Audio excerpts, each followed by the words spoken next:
Très heureux de vous avoir très nombreux, vous qui nous suivez, très chers entrepreneurs d'ici et d'ailleurs, bonjour et bienvenue dans ce nouveau numéro de votre magazine Entrepreneuriat. Comme vous le savez très bien, ce week-end, nous allons vous motiver avec notre entrepreneur du jour qui va vous donner des conseils à suivre comme journaliste, reporter, éditeur en République démocratique du Congo. Et nous allons parler de motivation. Comment tu peux être motivé tel que vous êtes dans n'importe quel endroit où vous vous retrouvez et dans les quatre coins du monde, vous avez un idole. Vous vous êtes inspiré de quelqu'un. Vous êtes inspiré d'une expertise, soit d'un écrivain, soit d'un musicien, un politicien, un activiste, etc. Mais aujourd'hui, nous allons vous motiver parce qu'il y a toujours eu ceux qui se sont inspirés des uns et des autres pour faire mieux dans le cadre de votre magazine Entrepreneuriat. Ce clin d'œil spécial aussi s'adresse directement à notre ami, notre expert comptable. Il s'appelle M. Simon Mwamba qui vient toujours sur ce plateau pour partager son expertise comme entrepreneur mais expert comptable. Sans plus tarder, je vais prendre mon invité d'aujourd'hui. Il s'agit d'un invité spécial. Ce n'est pas quelqu'un à beaucoup présenter parce que lui-même va se présenter. C'est un affairé, un entrepreneur à encourager en RDC dans le secteur médiatique. Il a plusieurs casquettes. Le président des collectifs des journalistes et éditeurs du Congo, M. Michael Bakenda René, qui va intervenir spécialement comment on peut motiver les entrepreneurs à entreprendre pour rassurer leurs avenirs meilleurs en République démocratique du Congo. Directement, je dis bonjour à Michel Bakenda. Bonjour Mike Pakoto, merci de me recevoir aujourd'hui dans ce plateau. Je m'appelle Michael Bakemba et non Bakenda. Mon nom, ça coïncide avec le chanteur et l'artiste chante, frère Michel Bakenda. Lui, c'est Michel Bakenda. Moi, c'est Michael Bakemba René. Donc, je suis très content d'être parmi vous aujourd'hui. Mon très cher invité spécial, plusieurs casquettes que tu assumes en RDC.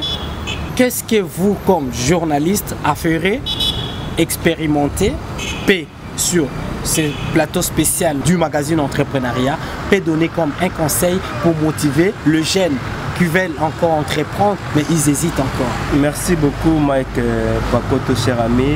Michael Bakemba, je suis, comme tu viens de le dire, j'ai plusieurs casquettes, notamment je suis éditeur du journal La Rupture News, un hebdomadaire indépendant d'information générale. À part ça, je suis également président du collectif des journalistes et éditeurs du Congo, COJEC en sigle, une association qui regroupe à son sein la majorité des journalistes dont la plupart œuvrent dans les chaînes privées. Donc il n'y a pas seulement les journalistes, il y a des professionnels des médias réunis au sein des collectifs des journalistes et éditeurs du Congo. Donc il y a des éditeurs, des patrons des médias en ligne, des patrons des médias YouTube, des patrons des médias presse écrite, notamment les éditeurs, mais il y a également des journalistes qui œuvrent dans de différentes rédactions en République démocratique du Congo. Donc c'est dans le cadre de plusieurs, quand tu parles de plusieurs casquettes, et donc notamment je suis également collaborateur dans médias internationaux dont j'envoie mes articles, notamment les médias Carmel Media qui est en Londres, et je suis le point focal à Kinshasa en termes de la mise à jour des informations en ligne, en temps réel. Aujourd'hui, j'ai créé la Rupture News.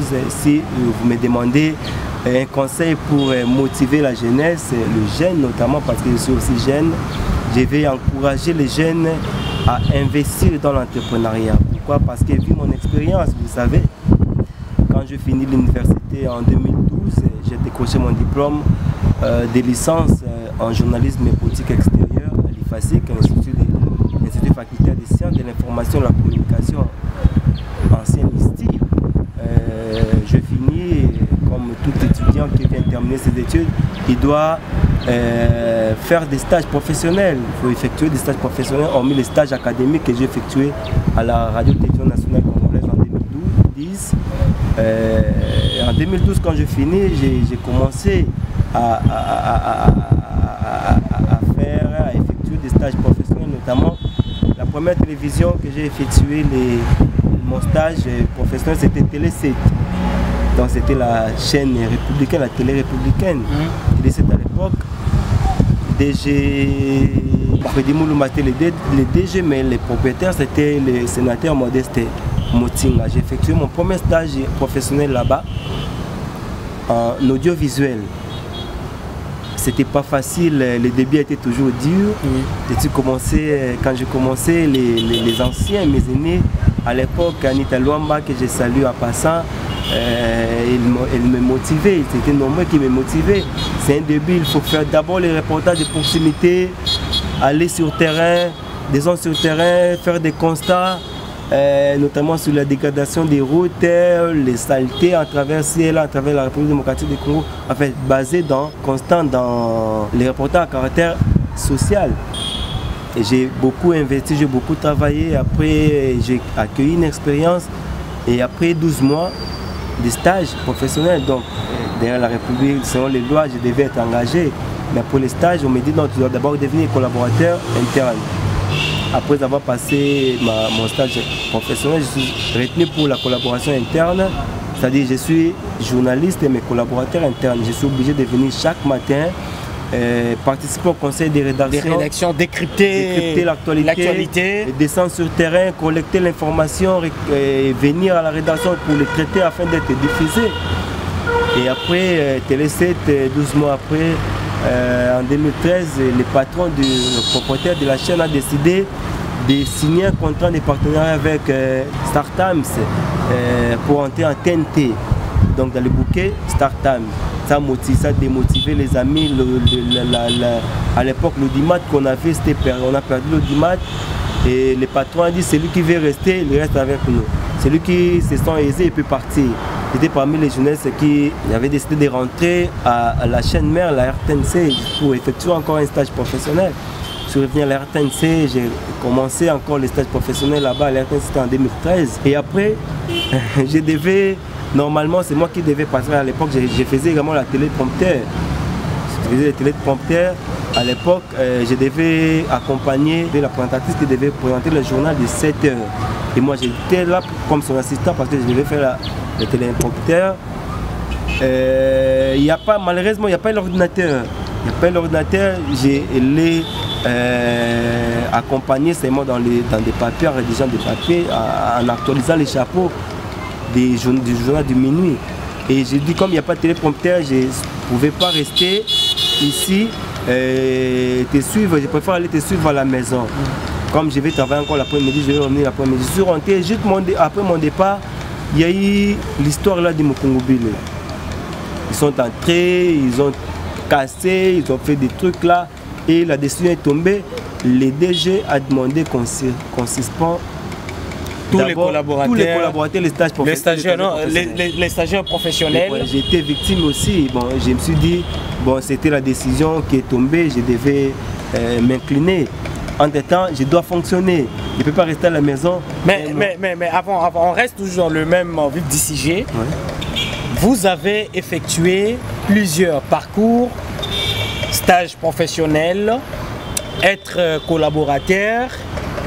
Mais comment est-ce que, pendant tous ces temps, vous avez poursuivi se nourrir de l'espoir tout en restant encore, parce qu'après la RTNC, vous allez nous relater encore comment vous avez rencontré d'autres patrons des organes de presse dans l'audiovisuel, mais également dans la presse écrite. Comment vous avez effectué encore, vous avez entrepris toutes ces démarches pour démarquer dans d'autres médias. Donc quand la RTNC a pris la décision, le DG, c'était la décision du DG à l'époque, il a pris la décision de suspendre la collaboration de tous les collaborateurs et les stagiaires professionnels. J'étais victime, mais je devais fonctionner. Je suis journaliste et des formations. Et là, j'étais déjà dans la profession pour faire ma carrière. Je me suis dit, bon, je ne peux pas croiser les bras comme ça.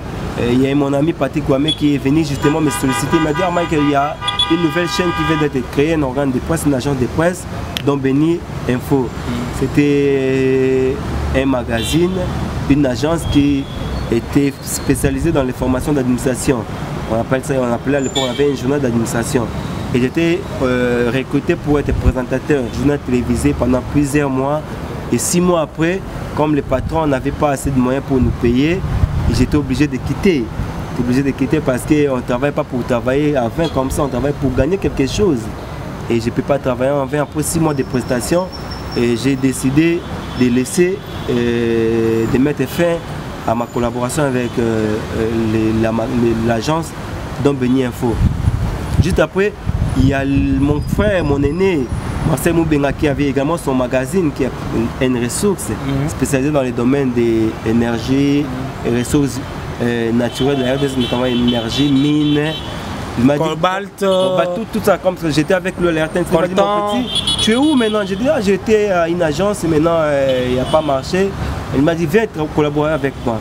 Je suis venu à N Ressources également. Là aussi, c'était une expérience. Lui, il me disait, ici, tu vas découvrir des grandes réalités. À la presse, il y a des factures de $3000 pour un article. J'ai dit non, mais nous étions habitués avec des articles de $100, $200, $50. D'ailleurs, il faut parler finalement. Ouais, pour avoir $50 ou $100. Mais lui, il m'a dit non, ici chez moi, derrière la page, ça coûtait $1500 pour une page. Donc, si tu as un marché de 2 pages, tu as une facture de $3000. Oui. Maintenant, tu peux proposer, la difficulté c'était laquelle? Tu proposes à quelqu'un l'interview, soit un dossier, et quand il va te demander les modalités pratiques, notamment il doit savoir comment, quand tu vas publier, ça va demander quoi en termes d'argent. J'ai dit non, une page ça coûte $1500. Non, c'est beaucoup, c'est trop cher, laisse tomber, ne publie pas. Mais tu as l'information. Tu as traité, mais il t'a dit non, tu peux pas publier, prends $50 de transport, ne publie pas. Pourquoi? Il a cru, il a peur de la facture. $1500, si c'est 2 pages, ça fait $3000. Maintenant, mon vieux me disait, ici c'est comme ça. Tu vas voir des grands patrons d'entreprise avec qui on travaille. Mais c'est moi, je ne vais pas te payer parce que je n'ai pas d'argent à te payer. Donc tu aurais dû profiter derrière le pourcentage. Oui, si le pourcentage, oui, il m'a dit, c'est en termes de marché. Si tu attrapes un marché de $1500, tu as la moitié. Ah, je me dis, ah bon? Donc j'ai fait les calculs. Si on quitte Dombeni et après Dombeni N Ressources. N Ressources après N Ressources. Après N Ressources, avec les vieux 6 mois après aussi, ça n'a pas marché. Voilà. Vous savez, là où les gens, là où il y a des gens, il y a toujours des problèmes. Exact. Ça n'a pas marché avec mon vieux Marcel Moubenga. Je l'ai remercié. Et pour un marché, je l'ai remercié. J'ai dit, bon, je vais tracer un autre chemin. Je suis allé, juste après, là, je suis allé dans une chaîne de télévision, RTVS1. C'est là où on s'est croisés. Oui, c'est la première fois. La première fois, j'étais rencontré là-bas à la RTNC et à RTVS1. Quand tu effectues encore ton stage. Ouais. Académie, moi j'étais dans le cadre de mon stage professionnel. Ils m'ont dit, bon, on t'accepte, mais sinon il n'y a pas de place pour la télévision. Mais tu peux œuvrer à la radio. À la radio. La rédaction radio. J'ai dit, ah bon, je suis télégénique, j'aime la télévision. Bon, comme j'ai fait également la presse écrite, j'ai fait les magazines. Presse écrite, l'agence de presse, pourquoi pas acquérir également une expérience à la radio. À la radio, oui. Ça sera aussi une première, pour moi une première expérience parce qu'on a appris la radio-télévision à l'IFACI. Exactement. Les stages professionnels à la radio RTVS1 et c'était depuis 2014. J'ai évolué à la RTVS1 à la radio avec la collaboration des rédacteurs à chèque de Macpolo, DG. À l'époque, le DG c'était elle-même Benoît Mouyaya, l'épouse de l'honorable Patrick Mouyaya, que je salue en passant, avec la collaboration de Adlé Macpolo, notre rédacteur à chef. Aujourd'hui à Télé 50. Aujourd'hui à Télé 50. Stani Boujakira, correspondant de Jeune Afrique. Jeune Afrique, à qualité.cd. Oui. Donc Edmond Izouba, les responsables du site. Michael Bakemba. Oui. Hormis tous ces parcours, tu as effectué des parcours par-ci, par-là. C'est pourquoi je disais l'homme a plusieurs casquettes. Très chers entrepreneurs, même lorsque vous êtes en train d'étudier, vous pouvez entreprendre, pas vrai? Exactement. Parce qu'en entreprenant, en tant qu'étudiant, ça booste aussi votre CV, n'est-ce pas? Exactement. Votre parcours, exactement. Hormis un parcours académique. Ouais. Maintenant, vous avez effectué plusieurs stage comme collaborateur, stage académique, stagiaire professionnel, vous avez fait tout ce que vous avez fait. Aujourd'hui, quels sont les conseils que vous pouvez donner aux jeunes entrepreneurs? Parce que je viens de le dire, c'est possible tout en étant étudiant, mais homme d'affaires, qui nous permet à gonfler notre CV. Mais que diriez-vous pour ceux qui étudient uniquement pour trouver des jobs? Parce que hormis tout ce que vous avez fait, si c'était dans un pays où la politique de création d'emplois était de l'ampleur, on se disait qu'aujourd'hui, tu devais être au moins quand même millionnaire, n'est-ce pas? Exactement. Malheureusement. Qu'est-ce que vous pouvez regarder l'écran, même au moment où on est en train d'échanger avec vous, dire à la jeunesse congolaise? Parce que vous le savez très bien, non? Mark Zuckerberg, le numéro 1 de Facebook que vous utilisez aujourd'hui, que nous utilisons aujourd'hui, n'ont pas fini l'université. C'est parmi les gens qui ont jeté l'éponge. Quand nous prenons le PDG de Apple, quand vous prenez aujourd'hui quelqu'un comme Bill Gates, le numéro 1 dans le monde, Microsoft à travers le monde, il n'a pas obtenu un diplôme de doctorat, n'est-ce pas? Mais tout autour de ces gens-là, il y a des grands hommes qui sont derrière et ils collaborent avec des professeurs. Ils collaborent avec toute catégorie de personnes. Vous, étant qu'aujourd'hui, parce qu'on arrivera, comment, après avoir fait tous ces parcours, vous avez pris une résolution de créer votre entreprise médiatique. Et les renommer, la dénomination de votre entreprise donne parfois l'impression d'effrayer les gens. Quand on apprend qu'il est l'éditeur de quel organe de presse? Oh non, il est éditeur d'un organe de presse qui s'appelle Rupture News. Expliquez un peu aux jeunes. Qu'est-ce que les jeunes entrepreneurs congolais, partout, comprendre, ils peuvent tirer comme une leçon tout en ayant statut comme étudiant, on peut se faire entrepreneur. Même après les études, on peut jeter l'éponge parce qu'il y a eu beaucoup d'entrepreneurs qui ont dit, moi depuis que j'ai commencé, j'ai entrepris un parcours académique, une formation académique, je n'ai jamais fait l'honneur, n'est-ce pas? Parce qu'il était compétent, parce qu'il avait un esprit de créativité, finalement, il a atteint certains niveaux qu'après ses études, il a été rappelé dans des grandes entreprises ou bien il était en mesure, la personne était en mesure de devenir directement entrepreneur dans n'importe quel secteur. Alors, quels sont les conseils que vous pouvez rapidement donner aux entrepreneurs qui vous suivent partout? Le conseil est simple. J'encourage la jeunesse, j'encourage les jeunes à investir dans l'entrepreneuriat, développer l'esprit de créativité, esprit entrepreneurial. L'esprit entrepreneurial, bien sûr. Je suis l'un des jeunes qui s'est investi dans l'entrepreneuriat. Pourquoi? Parce que vu mon expérience, vu mon parcours, j'ai un parcours impressionnant. J'ai effectué des stages, beaucoup de stages professionnels. J'ai fait des formations, notamment en Chine 2 fois. Mais après, je me suis dit, on nous a formés non seulement pour être commandeur d'emploi, aller faire les jets d'honneur, comme tu as dit, j'ai l'honneur de venir auprès de vous. On a beaucoup fait ça. Mais quand nous sommes formés, ce n'est pas seulement pour être demandeur, commandeur d'emploi. Tu peux devenir créateur, tu peux créer un emploi, tu peux créer une entreprise, engager les jeunes à travailler avec vous. Donc, quand on est universitaire, tu n'es pas seulement obligé d'aller chercher l'emploi dans des patrons. D'ailleurs, aujourd'hui, la plupart, tu peux être compétent, mais on te demande l'expérience de 5 ans, 6 ans, alors que toi, tu viens à peine de terminer. Avec un phénomène de ce qu'on appelle qui vous a recommandé. Qui vous a recommandé. Quand il n'y a pas de recommandation, on va jeter ton... Excusez-moi, très cher spectateur. C'est ça le système en RDC qui vous a recommandé. Moi, cette question m'a été posée à plusieurs reprises. Donc, je me dis aujourd'hui que qui vous a recommandé, sont des questions qui nous a été posées souvent chez ceux qui veulent nous engager ou bien accepter qu'on devienne leur collaborateur. Alors, poursuivez. Aujourd'hui, je suis devenu éditeur. J'ai créé mon propre entreprise et l'organe de presse, la Rupture News. C'est d'abord une conviction. Créer un journal, c'est une conviction. Je prends la décision de créer le journal pour soutenir les actions du gouvernement, par exemple. Pour soutenir l'opposition, soit critiquer les actions du gouvernement, soit tu crées un journal pour être indépendant. Moi, je suis indépendant. Mais Président, comment vous faites aujourd'hui? Vous êtes le patron d'un organe de presse, Rupture News, qui vient d'apparaître à Kinshasa récemment. La 10e édition. 10e édition déjà. Comment vous faites? À même moment, vous êtes les correspondants des Carmel Media, un média international. Comment vous faites pour manager tous ces temps-là? À même moment, vous publiez, vous êtes obligé de le faire chaque semaine, mais à même moment, vous êtes obligé aussi de s'occuper de ces médias-là internationaux. Mais c'est simple, avec les nouvelles technologies de l'information et la communication, aujourd'hui, tu peux œuvrer dans plusieurs médias. Tu peux œuvrer dans plusieurs médias, notamment les médias en ligne. Carmel Media est basé en Londres, moi je suis à Kinshasa ici.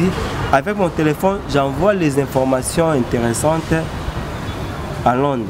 Et le boss prend, il publie, il met en ligne. Entre-temps, je suis le patron du journal, de mon propre journal. Très cher, et la Rupture News. Très chers téléspectateurs de votre magazine Entrepreneuriat, un clin d'œil spécial pour notre éditeur d'un nouveau média qui vient de s'ouvrir, Patrie News.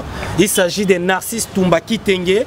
Un clin d'œil aussi pour Rachou qui est la journaliste entrepreneur dans le domaine médiatique, mais plus particulièrement dans les correcteurs news.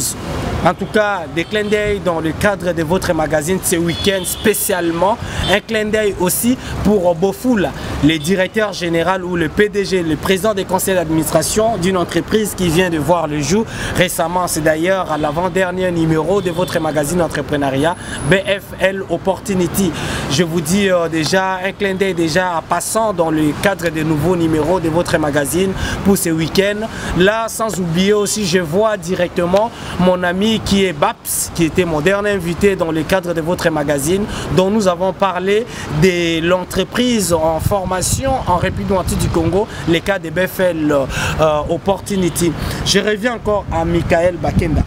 Votre dernier mot pour ceux qui vont faire mieux. D'ailleurs, nous tenons à vous remercier encore pour ces numéros spéciaux qui étaient basés sur votre parcours comme collaborateur, correspondant, éditeur, président d'une structure qui ressemble plus de 200 journalistes pour la RDC tout entière. Qu'est-ce que vous allez dire aux gens? Vous regardez l'écran, l'objectif, et vous dites quelque chose pour tous ceux qui vous suivent à travers le monde, aux États-Unis, en France, au niveau de l'Angleterre, Finlande, Australie, Chine. Vous avez été en Chine et je sais que vos amis vont vous suivre. Qu'est-ce que vous pouvez dire à tous ceux qui vous suivront? Ça dépend de l'heure où ils auront le temps de vous suivre. Je remercie d'abord Mike Pakoto qui m'a permis d'être sur ce plateau aujourd'hui, Entrepreneuriat Magazine que j'encourage. Et je remercie également tous les téléspectateurs qui vont nous suivre à travers le monde du magazine Entrepreneuriat. Et j'encourage toujours les jeunes à investir dans l'entrepreneuriat. Je vais vous aider à ouvrir des opportunités aujourd'hui avec la Rupture News. Je suis avec une équipe réduite, mais une équipe forte, dynamique, avec le directeur de publication Saint-Thomas. Aussi, là, que je salue en passant mon vieux, je salue tous les membres du COGEC. Je vous encourage à œuvrer toujours dans l'entrepreneuriat, à faire un travail de qualité. Nous disons non à la marginalisation de la presse en RDC, nous sommes là pour la valorisation de la presse congolaise. Président, que demanderez-vous aussi à ceux qui nous dirigent, qui aujourd'hui aussi pourront vous suivre? Qu'est-ce que vous pouvez leur demander pour l'amélioration du secteur entrepreneurial en RDC? Non, l'État doit accompagner les jeunes qui investissent dans l'entrepreneuriat. Aujourd'hui, il n'y a pas de sponsors. Il n'y a pas de gens qui peuvent financer les projets des jeunes. Je sais qu'avec le nouveau gouvernement Ilunga Ilunkamba, il y a le ministère de la jeunesse et de nouvelle citoyenneté qui encourage également les jeunes à investir dans l'entrepreneuriat. Donc il faut accompagner les jeunes qui se donnent dans la création d'entreprises. Donc il faut venir soutenir les jeunes. Les jeunes ont des ambitions, ils ont des idées, des innovations, mais les moyens font défaut. il faut accompagner la jeunesse. Merci Bakemba René. Très chers entrepreneurs, vous comprenez sûrement que nous sommes presque à la fin de ces nouveaux numéros de votre magazine Entrepreneuriat, premier magazine d'information basé ou spécialisé dans le domaine entrepreneuriat en République démocratique du Congo. Très chers entrepreneurs, un clin d'œil spécial pour tous ceux qui me suivent, pour tous les entrepreneurs qui ont rehaussé de leur présence pour nous faire plaisir de nous répondre à nos différents numéros précédents dans le domaine de votre magazine Entrepreneuriat. Aimez notre page, partagez nos liens et puis suivez-nous partout à travers le monde que vous allez suivre notre magazine. Restez branchés, à très bientôt et au revoir.